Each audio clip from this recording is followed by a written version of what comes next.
Welcome back to the Drawing Board of War, the channel that pulls back the curtain on the breakthroughs that really changed the world. We love to talk about the generals. We love to talk about the heroes. But what about the idea? What about the flash of inspiration that, in the end, saves more lives than any single rifle? History isn't just written by men with guns.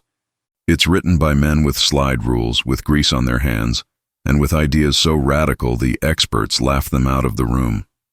We are obsessed with the complex billion-dollar solution, but sometimes the most profound world-changing answer is the one sketched on a bar napkin.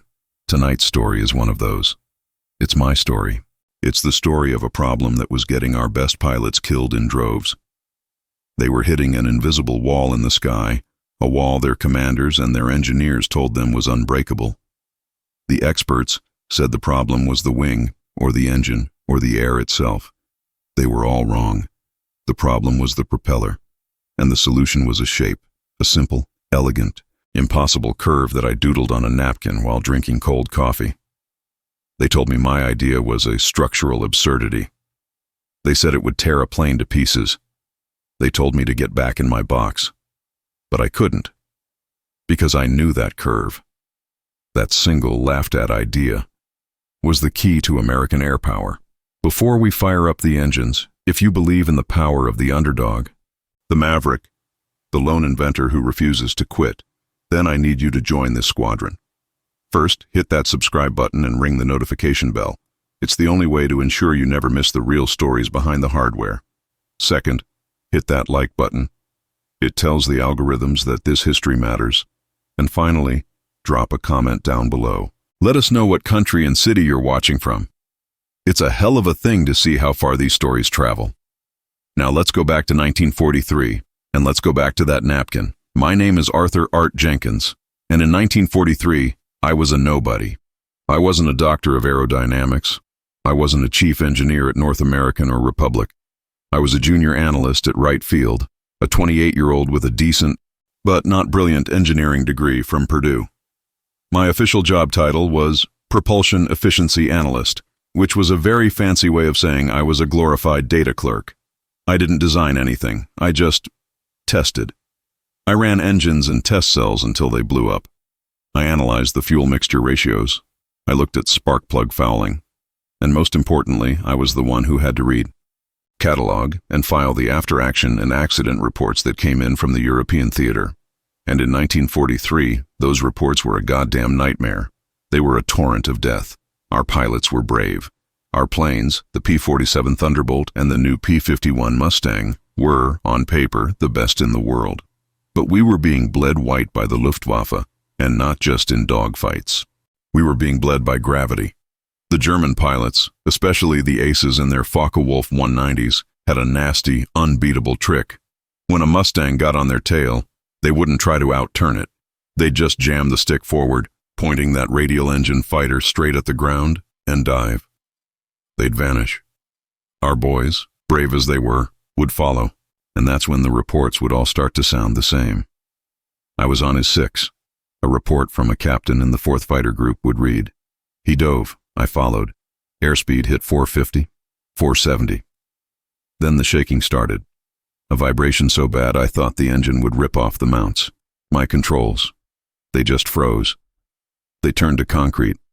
I was pulling the stick back with both hands, my feet on the dash, and nothing. She just kept diving. Some, like that captain, were lucky. They'd black out and wake up at 5,000 feet, the plane having miraculously pulled out on its own.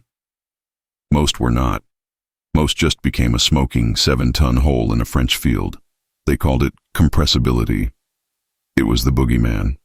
It was an invisible wall in the sky, somewhere around 500 miles per hour, where the air would stop acting like a fluid and start acting like a solid. The air would bunch up or compress over the wings, creating a shock wave. This shock wave would create a bubble of turbulent, dead air that would flow back and blank the tail. The elevators, the things that made the plane go up and down, were suddenly useless, flapping in a hurricane of dead air. The pilot was no longer flying.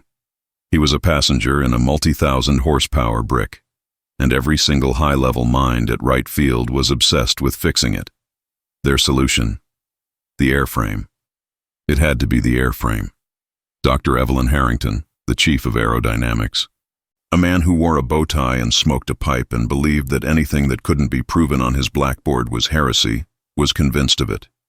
He had teams of men with PhDs, working on laminar flow wings, on new fuselage fillets, on redesigned elevator shapes. They were trying to streamline the plane. They were spending millions of dollars and hundreds of man-hours, and they were getting nowhere. And all the while, I was in my basement office, reading the reports. Vibration so bad I thought the engine would rip off. The shaking started in the prop. It sounded like the whole nose was tearing apart. They weren't just complaining about the controls. They were complaining about the nose, the engine, the propeller. I wasn't a genius. I was just a data clerk who was actually reading the data. I went into the wind tunnel on my own time after hours. I ran the numbers, not for the wing, but for the propeller. The P-51's paddle blade propeller was a magnificent, massive thing, over 11 feet across. At 300 RPM in a 500-mile-per-hour dive, I did the math. The plane was going 500. But the tips of the propeller, the last 6 inches of that blade, they were going supersonic. They were breaking the sound barrier. Each blade, 4 times a rotation, was creating its own miniature, violent, catastrophic shockwave. It wasn't the wing that was creating the compression bubble. It was the propeller. The propeller was literally slapping the air into a solid, turbulent wall, and then the rest of the plane had to fly through it. The prop wasn't just pulling the plane, it was choking it. The experts around in their obsession with the beautiful, sleek wing had forgotten about the massive, spinning meat grinder on the front. I felt my skin go cold. I knew with a certainty that was almost religious that I was right. But how do you fix it? You can't just make the prop smaller. You'd lose all your climb and your power. You can't just spin it slower. You'd lose your speed. You had to change the shape. You had to trick the air. I was in the base cafeteria, 2 a.m., drinking my 5th cup of bitter black coffee, staring at a stack of pilot reports that read like obituaries. I had a cheap paper napkin. I was just doodling, thinking. How do you delay a shockwave? The Germans were already doing it. On their wings. The Me-262, the new jet fighter we were hearing rumors about. Its wings were swept back. Of course, it was so simple. By sweeping the wing back, the airflow saw a thinner wing, delaying the onset of the shockwave. Why couldn't you do that to a propeller? My hand, slick with nervous sweat, started to sketch. I didn't draw a paddle. I drew a scimitar. A blade that didn't just come straight out from the hub, but curved back, gracefully, like a saber. The tips, the part that was going supersonic, were raked back at a radical 30-degree angle. The leading edge was impossibly thin.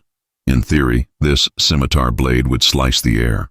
It would delay that tip shockwave, maybe by another 100 miles per hour. It would keep biting, keep pulling, deep into the dive where the old props were just slapping. It would, in short, let our pilots follow the Germans. It would let them win. I spent a week on the math. The structural forces were a nightmare. The twisting moment, the centrifugal force on a swept-back spinning blade. It was astronomical, but it wasn't impossible. It was just hard. I put in a request for a presentation. I, Arthur Jenkins, the data clerk, was going to show the chief of aerodynamics how to fix his unfixable problem. I walked into that conference room. It was a cathedral of dark wood, pipe smoke, and condescension. Harrington was at the head of the table, flanked by 2 full colonels and a dozen other experts. They all looked bored. They were fitting me in between a briefing on new spark plug gapping and a test report on synthetic oil. "Mr. Jenkins," Harrington said, not even looking up, "you have 10 minutes. I put my drawings on the projector. I was nervous, my voice shaking. I talked about tip speed. I talked about the pilot reports. I talked about the localized shock waves. And then I put up the napkin sketch, the one I had redrawn in proper technical vellum. The scimitar. The room was dead silent. Not a wow silence. A who let this idiot in silence. I saw two of the junior engineers in the back. Guys I knew, smothering a laugh. Harrington, bless his heart, actually did laugh. It wasn't a loud laugh. It was a dry, high-pitched academic snort. He stood up slowly and walked to the projector. He tapped the image of my beautiful curved blade with his pipe stem. "Mr. Jenkins," he said, and the room was so quiet I could hear the hiss of the projector bulb. "Your enthusiasm is commendable, but your grasp of structural engineering is, quite frankly, appalling. You are a propulsion analyst, are you not? You are supposed to understand force." I started to speak. "Sir, the sweep delays the transonic." "The sweep," he cut me off, his voice like ice, "introduces a catastrophic unidirectional bending moment. A blade this thin, with this much sweep, spinning at 300 RPM. It will not bend, Mr. Jenkins. It will flutter. It will develop a harmonic resonance so violent that it will shred. It will disintegrate. It will turn to white-hot shrapnel in less than 30 seconds. He turned to the colonels. "What this young man has designed, gentlemen, is not a propeller. It is a fuselage-seeking fragmentation grenade. It is by a wide margin the most efficient method of killing a pilot I have ever seen. It would tear the engine from its mounts, saw the wings off the plane, and turn the cockpit into a blender. It is a structural absurdity." He turned back to me, his brief moment of theatricality over. He was just bored and angry. "You have wasted our time, Mr. Jenkins. You have chased a fantasy, a cartoon, while real engineers are trying to solve real problems." He motioned to the door. "You are dismissed. Go back to your test cells, and do not, ever, bring this fantasy to me again." I stood there, frozen, my face burning as if I'd been slapped. The humiliation was total. I gathered my drawings, my hands shaking with a rage so cold, so deep, I could barely breathe. I walked out of that room. I didn't go back to my office. I didn't go back to the test cells. I walked across the airfield in the twilight to Hangar 4, the boneyard, the place where they kept the wrecks. The place where I knew, for a fact, there was a spare prop hub for a P-47 and a milling machine that was listed as scrapped for parts. They had laughed. They had called it a cartoon. Fine. I had read the obituaries. I had read the last words of men who died because of Harrington's real engineering, and I knew they were wrong, and I knew I was right. I pulled the tarp off the milling machine, tacked my napkin sketch to the greasy wall, and threw the main power switch. The hangar roared to life. If the experts wouldn't build it, I would. Hangar 4 was not a laboratory, it was a tomb. It was a vast, cold, echoing cavern of concrete and steel, smelling of congealed oil, bird droppings, and the metallic ozone scent of failure. This was where the unfixables were brought, the planes that had cartwheeled on landing, the ones that had been cannibalized for parts, the ones that had come back from Europe with holes in them so large you could see the sky. It was the perfect place to hide. My official life became a lie. From 800 to 1700 I was Mr. Jenkins, the quiet, humiliated data clerk. I ran my tests. I filed my reports. I nodded when Dr. Harrington passed me in the hall, his face a mask of smug pity. I was the base joke, the propeller boy who'd had his little fantasy crushed. They thought I was broken. They had no idea I was forging. At 2200 every night I would slip out of my barracks, my pockets heavy with stolen carbon steel milling bits and borrowed calipers, and I would walk through the darkness, sticking to the shadows, until I reached the massive, groaning sliding door of Hangar 4. Inside, under the dim, buzzing light of a single, bare 100-watt bulb, my real work began. The first week was a disaster. I was an analyst, a numbers man, not a master machinist. The hunk of high-grade aluminum alloy I had liberated from a scrapped engine test bed was a massive, unforgiving 400-pound billet. The ancient belt-driven Cincinnati milling machine I was using was a beast. It was crude. It had a slop in its gears of almost a 1/16 of an inch. I was trying to carve a shape with the precision of a scalpel, using a machine that was, essentially, a chainsaw. I broke 3 bits in 2 nights, each one snapping with a vicious ping that sent shards of razor-sharp metal screaming past my head. My beautiful curved scimitar line was a jagged, gouged, ugly mess. I was a fool. Harrington was right. It was a cartoon. I didn't have the skill. I didn't have the tools. I was just a kid in a tomb, playing with ghosts. On the 5th night, I was slumped against the cold fuselage of a wrecked P-38. My hands bloody, my eyes burning with tears of pure, unadulterated frustration. The billet was ruined. I had failed. "You look like a goddamn raccoon caught in a trash can, kid." The voice was a gravelly, tobacco-stained rasp. It came from the darkness. I leapt to my feet, my heart exploding in my chest. I was caught. It was the MPs. It was my court-martial. A figure stepped out of the shadow of the P-38's wing. He wasn't an MP. He was an old man, thin as a rail, wearing filthy, grease-blackened overalls and holding a lit cigarette, which was a major violation in a hangar. It was Salty Mike Dugan. Salty was a living fossil. He was the chief foreman of the Propeller maintenance shop. A man who had been balancing props since they were made of wood and canvas. He was a legend among the enlisted mechanics and a permanent, festering thorn in the side of the engineering department. He hated PhDs. He hated slide rule jockeys. And he especially hated Dr. Harrington, who had once tried to write him up for using a non-standard balancing weight. "You're Jenkins, ain't you?" Salty said, taking a long, slow drag. "The Propeller boy." The kid Harrington pantsed in front of the whole class. I just stood there mute. My career, my life was in this man's hands. "Heard you designed a suicide prop." Salty continued, his eyes crinkling. "One that'll shred the wings off. That it?" He pointed with his cigarette at my mangled, ruined block of aluminum. "Looks to me like you can't even get the shredding part right." I cleared my throat, my voice a dry croak. "I'm just experimenting." "Experimenting," Salty snorted. He walked over to my napkin sketch, still tacked to the wall.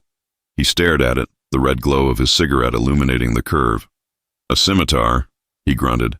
30 degrees of sweep, thin profile tip. "You're trying to fool the shockwave." My heart skipped. You see it? See it? Kid, I've heard it. I've been balancing the props off those P-47s coming back from Europe. The ones that survived the dive. The tips are pitted, like they've been sandblasted. That ain't rain, kid. That's the air screaming. You're right, the prop's the problem. He turned and looked at me, his eyes sharp and appraising. And Harrington's a pompous, educated idiot. He took another drag. "But he's not wrong." My stomach dropped. "He's not? Hell no, he's not," Salty spat. "You build this," he tapped the napkin. "Out of that," he pointed at the aluminum, "and it will flutter. It'll shake itself to bits before the pilot hits 2, an RPM. This ain't a wing, kid. This is a propeller. The forces on this thing, they ain't just front to back. They're twisting. It's called torsional stress. This thin little blade of yours, it'll twist like a goddamn candy wrapper. And when it twists, it changes its own pitch, which makes it twist more. It's called harmonic resonance. It'll disintegrate. Harrington's right. You're building a bomb." I just stared at him, my one last flickering ember of hope dying. So it's impossible," I whispered. "I said," Salty said, putting his cigarette out on the heel of his boot, "that Harrington's not wrong. I didn't say you were. You're just ignorant. You're thinking like a slide rule. You're not thinking like a mechanic." He walked over to my ruined billet. "Your first problem is this machine. This is a piece of junk. You can't carve a precision airfoil on a lathe that wobbles. You need a profiler, a 5-axis mill, which I have, in my shop." My jaw dropped. "Your second problem," he continued, "is your material. This alloy is good, but it's not stiff enough. It'll flex. You need something new, something with a memory, something that wants to stay straight." Like steel?" I asked. "Steel? Hell no, kid. You trying to rip the engine out by the roots? You need weight on a prop, but not that much. Steel is for morons. No, you need—" He grinned a wolfish, tobacco-stained grin. "You need laminates. You need to build the blade, not just carve it." Salty Dugan didn't just become my ally. He became my master, and I became his apprentice. Our conspiracy moved from the boneyard of Hangar 4 to the heart of the base, Salty's prop shop, right under Harrington's nose. We still worked at night. We'd lock the doors, black out the windows, and the real work would begin. Salty, it turned out, was a genius, a junkyard Da Vinci. He had acquired things. He had liberated materials. He had, in a locked crate in the back of his shop, 2 prototype propeller hubs from a failed Navy contract. They were massive, variable pitch hubs, built to withstand the torque of a 500 horsepower engine. "A solid steel hub," Salty explained, his hands caressing the cold metal. "This is our anchor. This is what holds the tornado." But the blades were my math and his magic. We couldn't carve them from aluminum, so we built them. We used the 5-axis mill, a beautiful, new government-issue machine that Salty kept offline for calibration, to carve a core, a thin, solid steel spar, the bone of the blade, which was a perfect, swept-back scimitar shape, just like my drawing. This spar would handle the big forces, the centrifugal pull that was trying to rip the blade from the hub, but a solid steel prop would be too heavy. "Now the meat, kid," Salty said. He brought out a roll of fiberglass, a brand new experimental material. "They're making radomes out of this stuff. It's light, it's strong, and it's RF transparent, which don't mean jack squat to us. But what it does mean is that it's stiff. It don't flutter." For 2 weeks we worked like madmen. We'd mill a spar, then, in a clean, dust-free room Salty had built, we would, by hand, laminate it.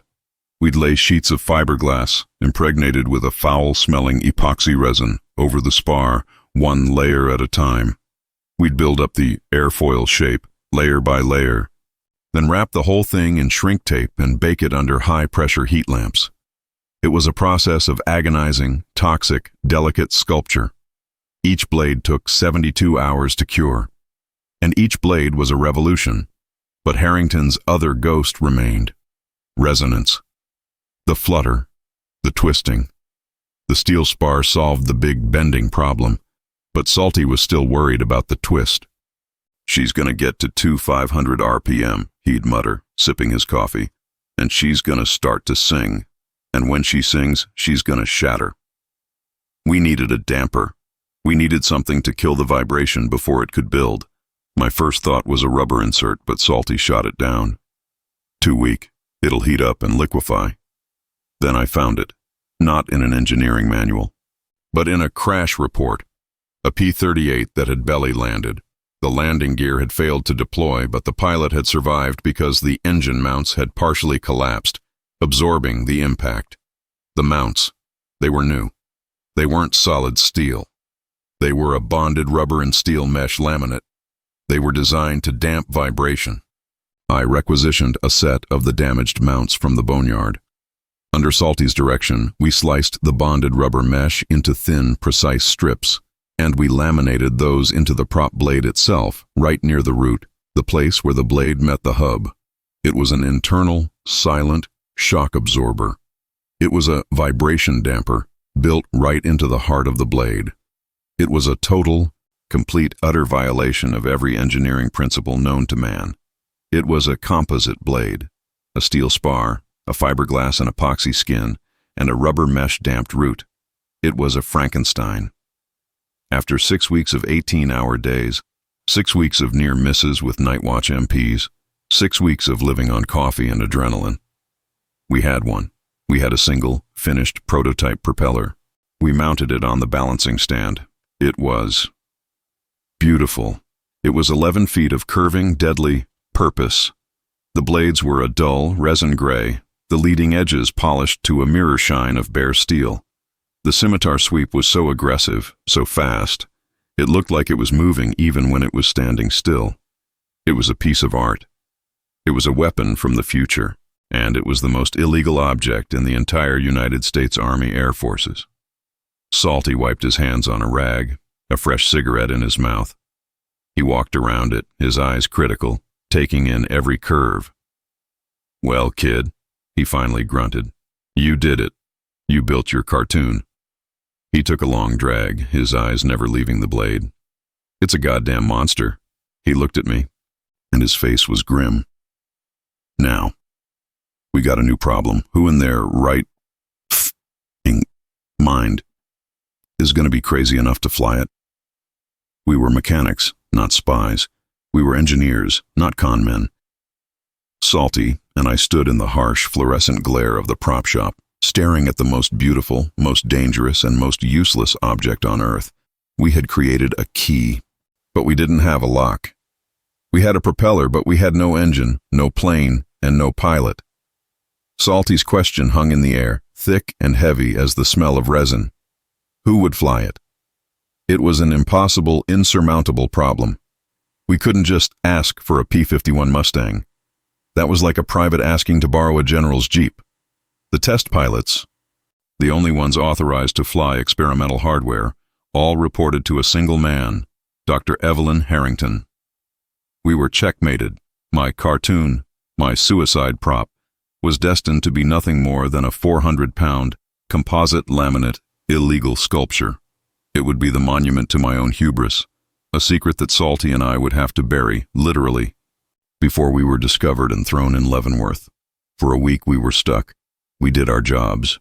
We were two men living a double life, serene and professional by day, and by night, just two bitter, frustrated men, drinking bad coffee in the prop shop, staring at our useless masterpiece. "It's a damn shame, kid," Salty would grumble, running a greasy hand over the blade's perfect, steel leading edge. "It's a damn. Crying. Shame." And then God, in his infinite ironic wisdom, sent us an angel. Except this angel didn't have a halo. He had a leather flight jacket, a 15-kill count, and a reputation for being the most arrogant, reckless, and insubordinate hotshot in the entire 8th Air Force.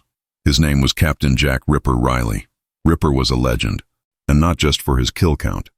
He was a force of nature. He was a man who flew a P-51 Mustang, the galloping ghost, not like an airplane, but like an extension of his own nervous system. He was known for pushing his Merlin engine until it screamed, for pulling G-turns that were blacking out his own wingmen, and most famously, for being the man who hated compressibility more than he hated the SS. He was, the report said, the only pilot to have followed a FW-190 into a 500 mph plus dive, hit the wall of vibration, and still managed to get his kill, landing his plane with the elevators so damaged they were barely attached. He was, in short, a man who saw the laws of physics not as rules, but as personal insults. He was on a 30-day war bond tour, which was the Army's way of getting him out of Europe before he either got himself killed or punched a superior officer. He was at right field to advise Harrington's engineers on combat tactics, and we all knew what that meant. It meant he was bored, he was angry, and he was, like a caged tiger, looking for something to break. He found us. He didn't find us through official channels. He found us, as Salty put it, by sniffing out the trouble. He must have heard the rumors, the whispers in the enlisted men's mess about Salty's secret project, or maybe he just heard the base joke about me, the Propeller boy. One night at 3 a.m., when Salty and I were performing yet another useless, microscopic balance test on the hub, the prop shop's side door was kicked open with a clang that made me drop a caliper. In he strode. He wasn't in his dress pinks. He was in his flight suit, grease-stained and smelling of sweat, aviation fuel, and stale cigars. He looked like he'd just stepped out of his cockpit. He was a medium-height man, but he seemed 7 feet tall, a ball of compressed, vibrating, dangerous energy. He had a pair of ice-blue eyes that seemed to be laughing and judging you at the same time. He stood in the doorway, chewing on an unlit cigar, his eyes taking in the scene. He saw me, the terrified data clerk in overalls. He saw Salty, the grizzled grease monkey, who just glared back at him, unafraid. And then he saw it. He saw the propeller. It was mounted on the test stand, gleaming under the single harsh overhead light. Ripper stopped. His arrogant smirk vanished. He walked towards it, slowly, almost in a trance. He didn't look at it like an engineer. He looked at it like a warrior, finding the perfect sword. Holy Mother of God, he whispered, his voice a low, gravelly rasp. He reached out and touched it. He ran a single finger down the razor-thin steel leading edge, from the root to the aggressively swept scimitar tip. It's fast, he said, not to us, but to himself. It just looks fast. It's an unauthorized experimental prototype, Captain, I stammered, my voice sounding thin and stupid. It's not approved for flight. You're Jenkins, he said, not even looking at me. His eyes were still on the blade. The cartoon boy, Harrington's little joke. I heard about you at the O Club. They said you tried to build a suicide prop. He looked at Salty. And you're Salty Dugan.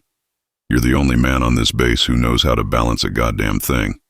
He turned back to the prop, a slow, wolfish, predatory grin spreading across his face. So this is it. This is the death trap. This is the fuselage-seeking fragmentation grenade. It's a bonded laminate composite core blade, I said, trying to sound professional. The sweep is designed to delay transonic compressibility at the— Shut up, Jenkins, Ripper said, not unkindly. He was still grinning, still touching the blade. I don't give a damn about transonic laminates. I give a damn about speed. I give a damn about a Focky wolf diving away from me at 20, or on feet, his ass laughing at me, while my own prop is trying to shake my goddamn teeth out of my skull. That is a problem I am very interested in solving. Does this solve it? I looked at Salty. This was the moment, the lie. The sales pitch, but I couldn't lie, not to him. The math says it will, I said, my voice quiet. The math says it will let you go. Maybe 550, maybe 600 before the wing compresses. It will. Break the wall. But the structural forces, they're untested. Dr. Harrington is right. It is dangerous. It could come apart. Ripper finally looked at me, his ice-blue eyes boring into mine. Son, he said, taking the unlit cigar from his mouth, I fly a 7-ton box of aluminum and high-explosive gasoline over enemy territory for a living, while people I've never met are actively trying to set me on fire. Everything is dangerous, but being slow, being second, that's the only thing that'll get you killed. This is first. I can feel it. He turned to Salty. My Ghost is in Hangar 2. Maintenance check. I'm on a 3-day pass. We mount this thing tonight, and I fly it at dawn. I just stared. Salty just stared. This was not a request. It was an order, from a man who had no authority to give it, but who was the most commanding presence I had ever been in. Captain, Salty said, his voice a low growl. You're insane. We do that. It's not a write-up. It's a court-martial. For all of us. Theft of government property, willful destruction of an aircraft, insubordination, unauthorized modification. They'll throw the book at us. They'll put us in Leavenworth for 20 years. And, Ripper said, just shrugging, that insane grin back on his face, if it works, Dugan, if this kid's cartoon works, they won't put us in Leavenworth. They'll pin a medal on us. They'll pin a medal on us, and they'll be begging us to build 1,000 more. I'm telling you, this is the war, right here. This is it. Are you in? Salty looked at me. I was terrified. I was 28 years old, and I was about to throw my entire life, my career, my future away, on a single illegal, unauthorized flight with a pilot who was clinically insane. But I also saw the faces of the pilots in the reports, the ones who had died, the ones who had gone into the ground because of Harrington's certainty. This was the one chance, the only chance.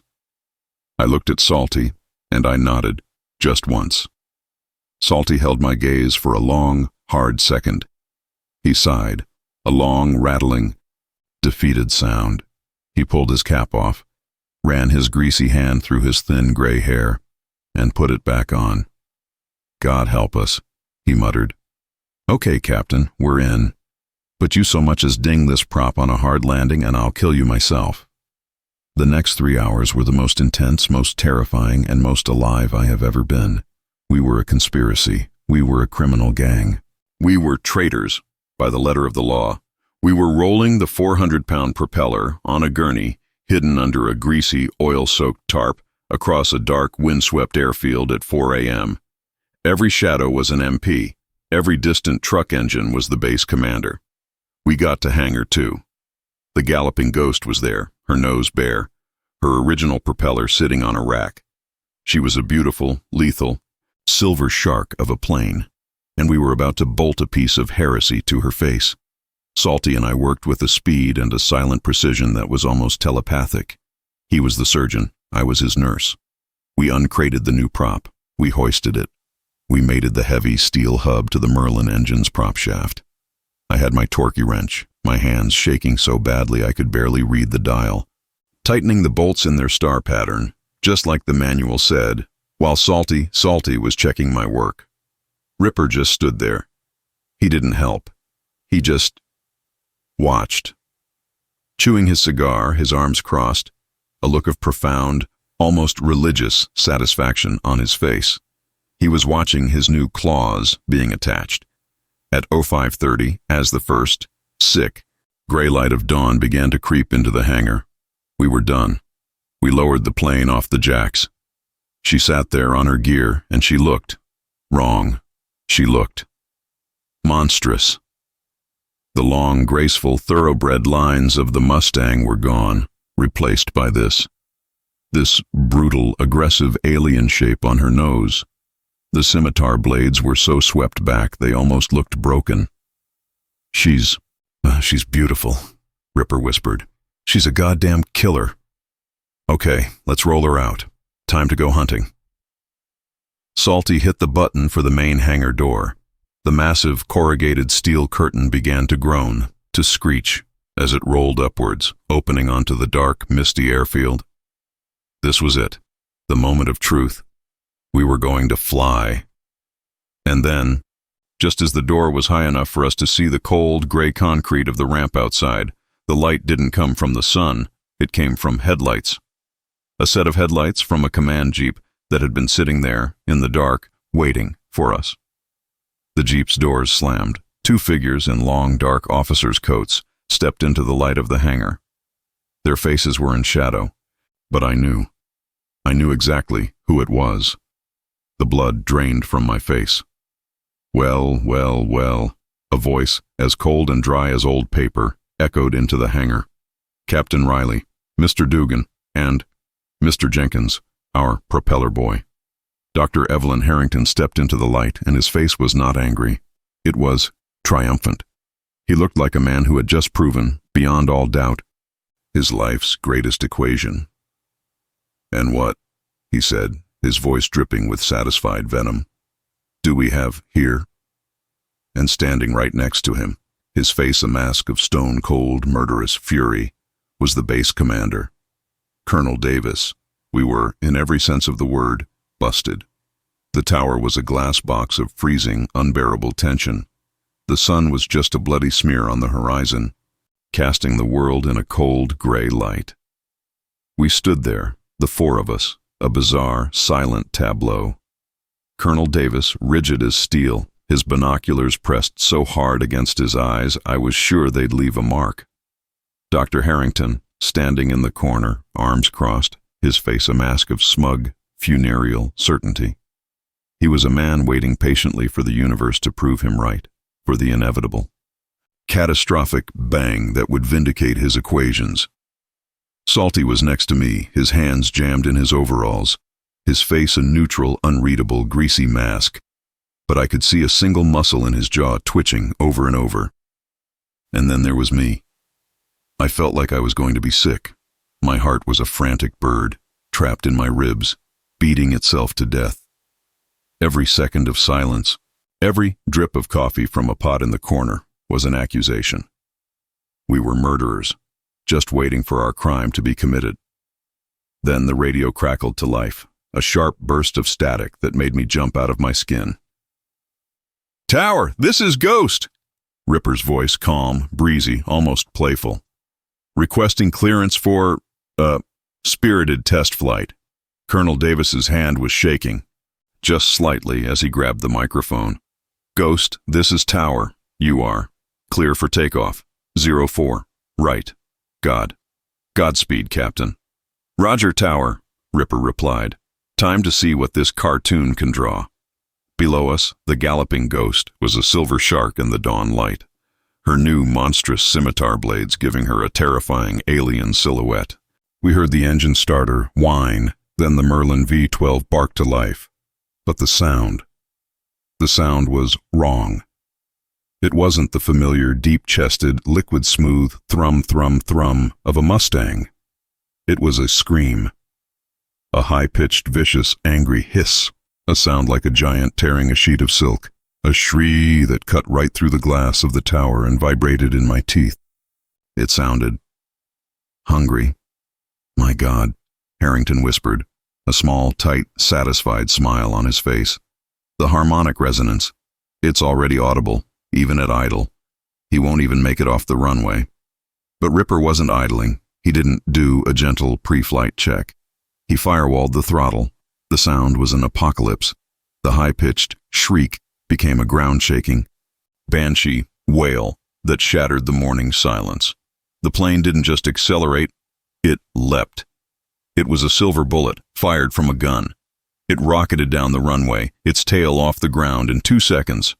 Salty and I both grabbed the console, our knuckles white. The plane was a blur, a silver streak. And then it was in the air, after a takeoff roll that was impossibly, dangerously short. It didn't climb. It vaulted into the sky, pulling into a near-vertical 60-degree ascent, the shriek of the prop echoing off the surrounding hangars, a sound of pure, unadulterated violence. We watched, speechless, as it disappeared into the high, thin morning clouds, a silver dot, gone in seconds. The next 10 minutes were the worst of my life. The tower was a tomb. The only sound was the hiss of the radio and the sound of Dr. Harrington, quietly, smugly, humming to himself. He was a man who knew he was right. I was a man who knew he had just killed a pilot. "Ghost, this is Tower," Colonel Davis said, his voice straining. "Report your status." The radio hissed and hissed. My heart stopped. "It's over. It's shredded. He's dead. I killed him." "Tower." "This is Ghost!" Ripper's voice burst through, so clear and calm it made me gasp. "Sorry, Colonel, was just enjoying the view. Passing Angels 2-5, climbing to Angels 3-0, and, gentlemen, she's smooth." "Smooth?" Davis said, grabbing the mic. "What do you mean, smooth?" "I mean," Ripper's voice replied, "that she's not shaking. I'm at 3,000 RPM, and she's not vibrating. The old paddle blades, they'd be shaking my fillings out right now. This is like flying a Cadillac. It's eerie. Okay, I'm at 30, Aduzarn. It's a beautiful day up here, not a cloud. Time to go to the office." My blood turned to ice. Salty let out a low groan, a sound of pure dread. "All right, gentlemen," Ripper's voice came again, the playfulness gone, replaced by the cold, flat calm of the hunter. "I'm pushing over. Throttle is firewalled. I'm in the dive. Airspeed is 440. A pause. Just the hiss of wind. 460. I was no longer breathing. I was staring at the radio as if I could see the numbers. 470. 480. This is the wall, gentlemen. This is where Smithy bought it. And there's nothing. There is nothing. No shake. No vibration. It's gone." Harrington had stopped humming. He had taken a step forward, his face pale, his smugness gone, replaced by a look of confusion. 500! Ripper's voice was no longer calm. It was a tight, joyous scream of pure discovery. "I'm through it! I'm through the goddamn wall! 520! 530! Colonel, she's not shaking. She's accelerating. I've still got my elevators. I've got my rudder. She's solid as a rock. 550. 560. Pull out, Captain! Colonel Davis roared into the mic, his voice cracking. That's an order! Pull her out! Yeah! Ripper's triumphant, savage yell filled the tower, a sound of pure, unholy joy. You did it! Jenkins, you did it! You magnificent son of a bitch. Okay. Pulling out. Now. We heard a grunt, a sharp, percussive exhalation of air, the sound of a man pulling 8. 9. Geez. The radio went silent. My legs gave out. I grabbed the console to hold myself up. Salty was just smiling. A huge, greasy, gap-toothed, beautiful smile. We waited. 1 second. 2. 10. It was an eternity. Ghost. A report, the colonel whispered, his voice trembling. And then the radio. Laughter. Not a scream. Not a grunt. Just laughter. Breathless, giddy, victorious laughter. Tower. This is Ghost. Ripper finally managed to say, his voice wrecked with adrenaline and G-force. Holy hell, she works. She's a rocket ship. The cartoon works. Tell Dr. Harrington. His abomination is the new queen of the goddamn sky. I'm bringing her home. I looked at Harrington. He was chalk white. His jaw was hanging open. His prized briarwood pipe, which had been clenched in his teeth, had fallen from his mouth and shattered into a dozen pieces on the concrete floor. He was a man watching his entire world, his entire religion, burn to the ground in a single triumphant radio call. The high, thin, victorious laughter of Captain Ripper Riley, crackling over the radio, was the single most defining sound of my life. It was the sound of a physical law being shattered. It was the sound of my vindication. In the glass box of the tower, the silence was a vacuum. Salty Mike Dugan, the old, cynical, grizzled prop man, was leaning back against the wall, his arms crossed, a huge, slow, tobacco-stained grin splitting his face. He'd done it. We had done it. He'd balanced a miracle. Colonel Davis was leaning forward, his hands flat on the console, as if to steady a world that had just been knocked off its axis. He wasn't a man of theories. He was a man of results. And he had just witnessed a result that had, in 10 minutes, rewritten his entire war plan. And then there was Dr. Evelyn Harrington. He was a statue. The shattered brown and black fragments of his favorite briarwood pipe lay scattered at his feet like runes, a prophecy of his own, sudden ruin. He was a man of absolute, unbending, chalk-on-a-blackboard certainty. And a 28-year-old data clerk and a grease monkey foreman had just, in one flight, proven his entire life's work, his entire dogma, wrong.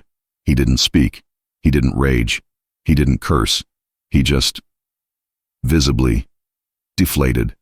The smugness, the academic cruelty, the bored condescension, it all just evaporated, leaving behind a hollow, gray, confused old man.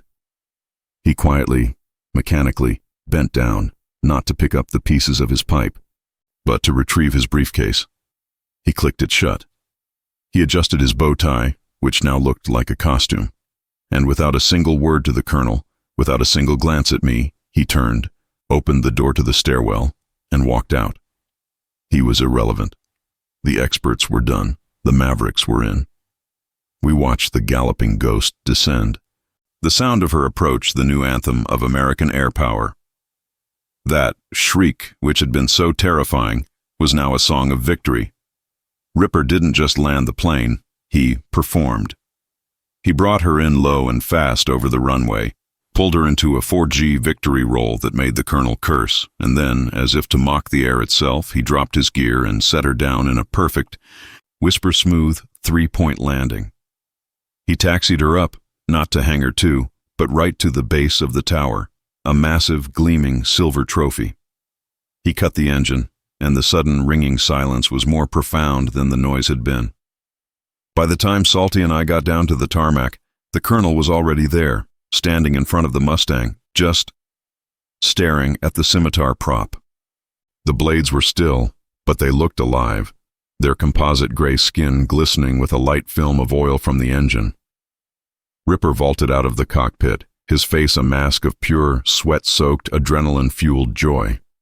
He ripped his helmet off and ran his hands through his matted hair. "Colonel," he said, that insane grin still plastered on his face, "she's a witch. She's a goddamn rocket sled. There is nothing in the German inventory that can run from that.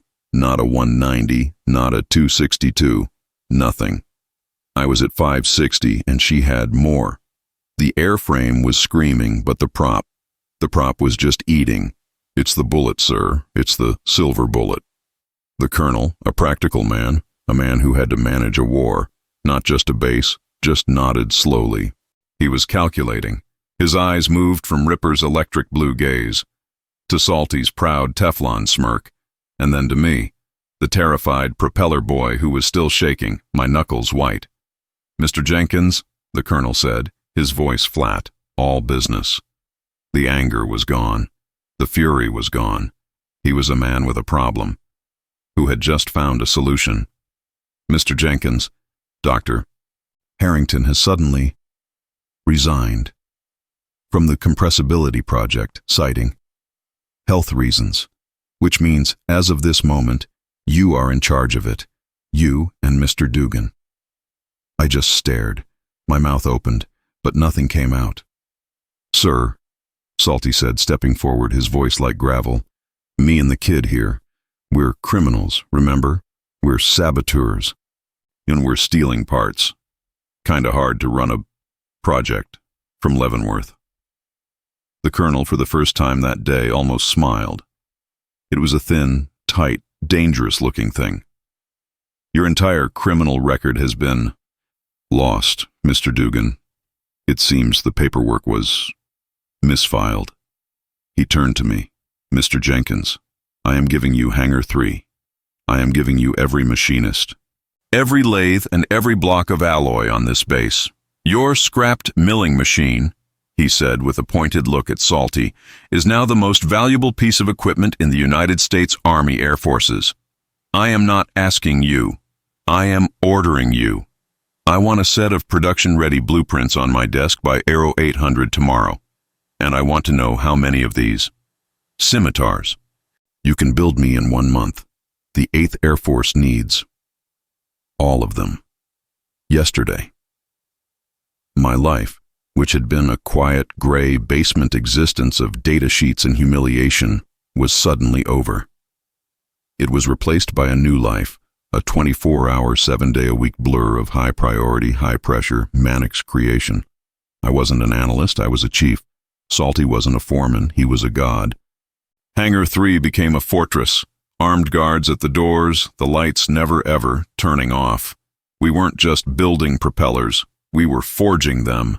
We were creating the sword that would win the war.